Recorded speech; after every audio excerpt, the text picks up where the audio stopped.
So I was saying that on social media, people talk a lot about, in fact, in response to a lot of my videos, people have been saying men are getting so mad like they didn't create this system.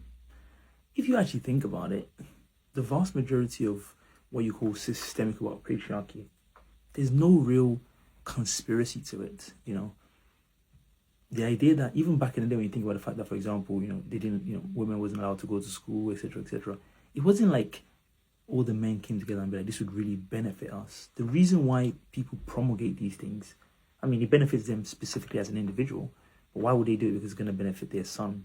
They don't care about him. Or they do it because it's going to benefit the son of a random tradesman somewhere, who's also a slave. What do they care about that? It's the same way animals, perpetuate it, what do you call it? Hyenas are matriarchal for, a host of reasons.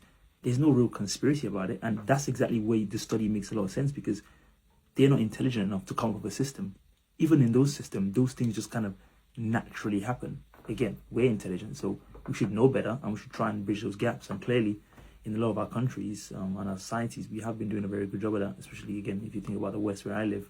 But part of that should just make you be a bit reflective of, how you speak about it, because obviously it tends to drift a lot into gender essentialism, which is like a woman is just a victim and innocent because she just is.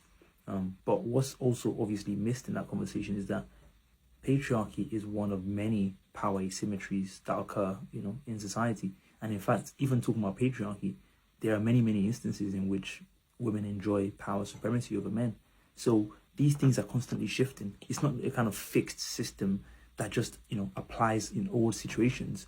In many situations, the power disparity, there is no power disparity, or, women have more power than the men. So it doesn't make sense to be talking about it as a constant fixed thing. And I think part of the kind of subtleties and intricacies, shall we say, are things that I plan to explore on Sunday. So if that sounds interesting to you, do join me Sunday at 2 p.m. As you can see, I put a lot of thought into trying to prepare for my live streams, trying to make it structured, trying to hopefully by the end of it we get to some kind of goal or aim or kind of, a general sense of agreement, but just not have people just yelling at each other saying, oh my God, you're a sexist, oh my God, you're a misogynist, this, blah, blah. You don't, we try to keep a bit more order than that. So trust me, it's going to be a fun one. And if you think you can enjoy that, do register on my TikTok. That's also a very useful thing to do as well. Speak to you guys on Sunday at 2 p.m. Obviously, I'm going to be doing videos before that as well, but see you guys for the live stream. You can register and not watch my videos anymore. Fair enough. See you on Sunday at 2 p.m. For the rest of you, I guess I'll see you hopefully tomorrow.